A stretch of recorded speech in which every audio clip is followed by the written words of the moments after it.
शहर कायद में पुलिस हुकाम के दावों के बावजूद भत्ताखोर फिर सरगर्म हो गए। सदर मार्केट के एक ताजिर को गैंगवार मुलजिमान की जानिब से भत्ते की कॉल मौसूल हुई है।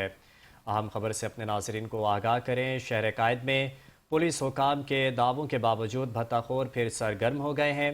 इस हवाले से मज़ीद जानते हैं chief crime reporter Faizan Khanzada से। फैज़ान, बताइएगा क्या तफसीलात हैं? ने भत्ताखोर एक बार फिर मुतारिक हो गए हैं। ताहम सदर इलेक्ट्रॉनिक मार्केट के ताजिर इरफान जहूर को मुबैना तौर पर गैंगवार के नाम पर भत्ता तलबी की कॉल्स मौसूल हो रही थी, जबकि मुदई का ये भी कहना है कि 1 फरवरी को दुकान पर मौजूद थे कि व्हाट्सएप पर गैर मुल्की नंबर से कॉल आई। ताहम कॉल करने वाले ने खुद को गैंगवार से वाबस्ता जाहिर करते हुए 10 लाख रुपए का मुतालबा किया और संगीन नताइज की धमकियां दी।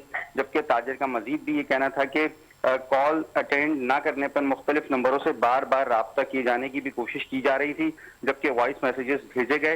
वाक़े का मुकदमा दर्ज कर लिया गया है और पुलिस ने नामालूम मुल्जिमान के खिलाफ तहकीकात भी शुरू कर दी हैं। FIR की कॉपी भी चैनल 5 को मौसूल हो गई है। जी फैज़ान, शुक्रिया तफसीलात से आगाह करने के लिए।